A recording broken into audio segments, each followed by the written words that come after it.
para uma história cultural de Paraty, de 1945 a 2019. Júlio César Neto Dantas. Eu nasci em 1960, né, em Paraty.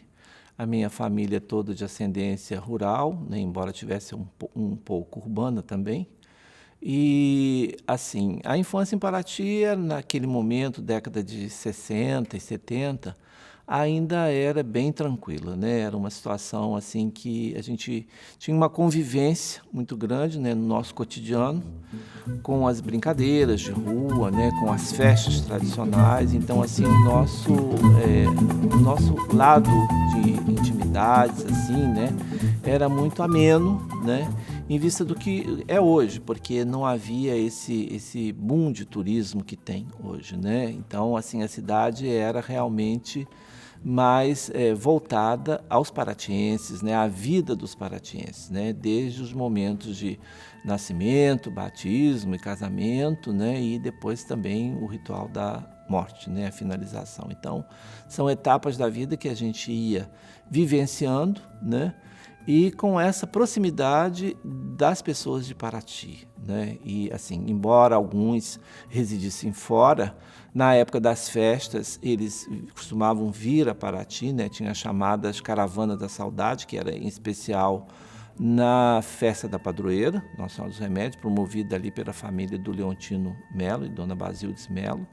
Então, assim, o pessoal vinha nas lanchas para Paraty, para poder participar das festas. E você tinha, além da Caravana da Saudade, tinham as outras pessoas também que, nesses momentos festivos, sempre retornavam a Paraty para participar dos festejos e também visitar os parentes, os familiares, né? Então, no início, tudo se chegava, saía pelo mar, né? E pela serra, através das tropas, dos animais, o que se movimentava era os animais, até para a própria missão, né, dos religiosos aqui, né?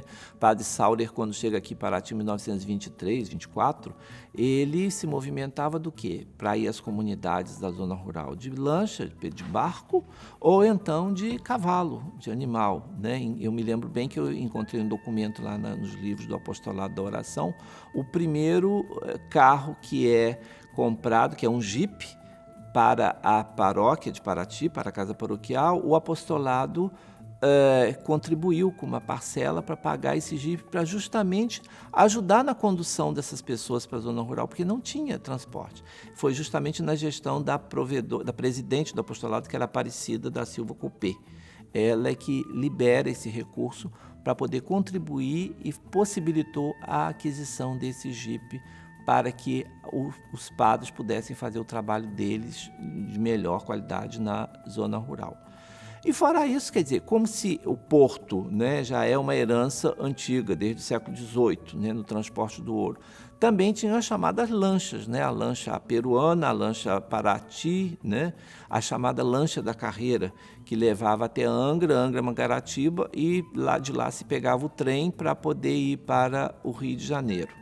Aqui a serra ainda se viu isolada. A documentação toda que você pega da serra, fora as tropas que desciam, né, pelo antigo caminho velho ainda, que no início do século eles tentam fazer uma linha férrea, né? Era o engenheiro Justin Norbert, ele vem e ele tenta fazer os estudos para poder ligar Paraty a Guaratinguetá com uma linha de trem, mas isso foi impossível, porque devido à questão toda de ser uma serra muito íngreme, né, as grandes escarpas da Serra da Bocaina não possibilitaram o feito dessa obra. Mas aí depois, em paralelo ao Caminho Velho, se abriu a chamada Paraty-Cunha, né, na década de 60. No final de 50, 60 já começaram a circular. Então, possibilitou esse elo de melhor forma, embora as lanchas ainda continuassem a circular nessa situação toda aí. Quando chega a década de 70, né, que aí já vem o implante da Rio Santos, né, que foi, assim, tudo ficou mais rápido, mais fácil naquele momento. realmente foi uma novidade, né? Mas aí também possibilitou o crescimento da cidade, possibilitou você também ter situações de desordenamento no uso do solo, né? E até porque assim eram mais carros chegando. Então, o que antes não incomodava o itinerário chamado de costume, né, das procissões de Paraty, que era desde a saída da praça, seguindo a Rua do Comércio toda, virando a Rua Aurora, passando na Travessa de Santa Rita, para depois pegar a Rua Dona Geraldo e sair na praça, começou a ser incomodado, porque aí eram carros estacionados por lá tudo, pelas ruas todas. Inclusive, esse itinerário de costume, ele depois há um avanço dele que passa a ser na rua, ele segue a rua, as procissões seguiam a Rua do Correio, a Rua Marechal Deodoro, e virava na esquina do Correio e descia novamente na Rua Aurora, né? E depois, em data mais recente, também já avançando mais ainda até o final da Rua Marechal Deodoro, passando pela Rua João Luiz do Rosário e descendo também pela Rua Aurora. Mas isso depois ficou um problema, porque dos carros, né, ali, que aí teve que haver essa intervenção de fechar a cidade com corrente, né, corrente para poder você não ter mais esses problemas. Mas, infelizmente, o anel viário que foi feito já com uma previsão futura, né, que inclusive nos causou um problema no acervo do museu, que foi o roubo das coroas na década de 70, né, da padroeira, as coroas de ouro, porque o trânsito justamente chegava muito perto do museu, inclusive a corrente era atrás da esquina do museu, agora já está no fórum, mas ainda permanece fazendo esse sistema viário, nos tem causado um problemão, né? Então isso ainda, infelizmente, não foi resolvido. Para o Carlos Drummond de Andrade, né, e para os outros também do IPHAN, inclusive o Dr. Edgar Jacinto, que teve uma atuação muito forte aqui, Dr. Teodoro Joias, né, a própria museóloga Maria Emília Matos, em data mais recente, né? Isso era uma joia, né? Uma pérola.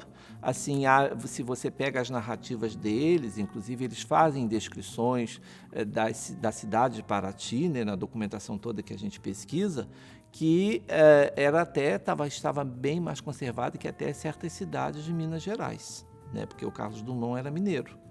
Então ele tinha esse olhar assim muito voltado para o estado em que estava o território naquele momento, né? Que vivenciou décadas de 50, 60, muito anterior a mim. E ele sempre comentava da importância de você ter Paraty protegida pelo seu entorno também, né? Porque antigamente só era o tombamento era restrito ao núcleo histórico de Paraty, né? O primeiro tombamento é em 1945, é o governo do estado que faz, né? O Hernânio do Amaral Peixoto, que inclusive de família paratiense, né? Oriundo daqui, os avós dele eram fazendeiros aqui em Paraty. E antes dele também tivemos os excursionistas franceses, tivemos umas excursões que visitavam Paraty antes desse tombamento de 1945. Mas a visão do Carlos Drummond de preservação, ele se preocupava não só com o conjunto arquitetônico, ele se preocupava com o entorno do conjunto arquitetônico. Então, o que poderia acarretar no futuro, o que poderia danificar, o que poderia causar de problemas no futuro, ele tinha muito essa preocupação. É sempre muito gostoso, né, de você falar de Paraty, né, assim, e das oportunidades que eu tive nessa vivência toda do passado também, né? Do passado de Paraty, quer dizer que já não foi mais a sua vivência, você é outro momento. Então, que também não deixa de ser bom, é muito bom, né? Não é ruim, né? Esse momento também.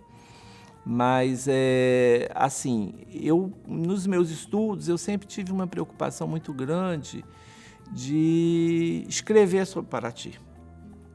Por isso que o meu trabalho de final do doutorado, né, o meu trabalho, a minha tese de doutorado, foi o Patrimônio Integral de Paraty.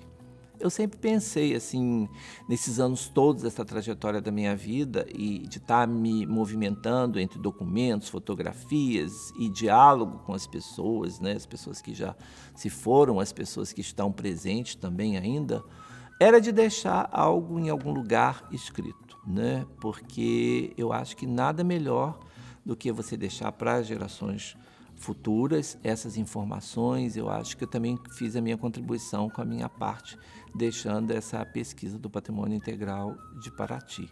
Porque não faz sentido a gente também levar a informação para a sepultura, né? Então, pelo menos eu já fico mais feliz de saber que em algum lugar ela está.